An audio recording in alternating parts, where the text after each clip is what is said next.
how to connect Phantom Wallet to Raydium. Hey guys, in this video, I'll guide you through how to connect your Phantom Wallet to Raydium. Alright, so let's begin. So, the first thing you want to do is head over to the Raydium website.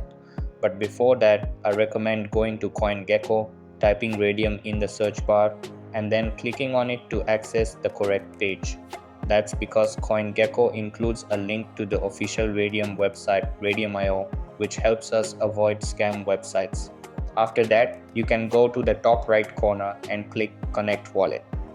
Then choose Phantom Wallet from the options. You'll see a pop-up where you can connect your wallet by clicking Connect. As you can see, I have not downloaded the Phantom Wallet yet, but if you have already had it on your laptop or PC, it will show you that your wallet is connected. So that's basically how you can connect Phantom Wallet to Raydium. Consider subscribing if you found this video helpful, and I'll see you in the next one. Thanks.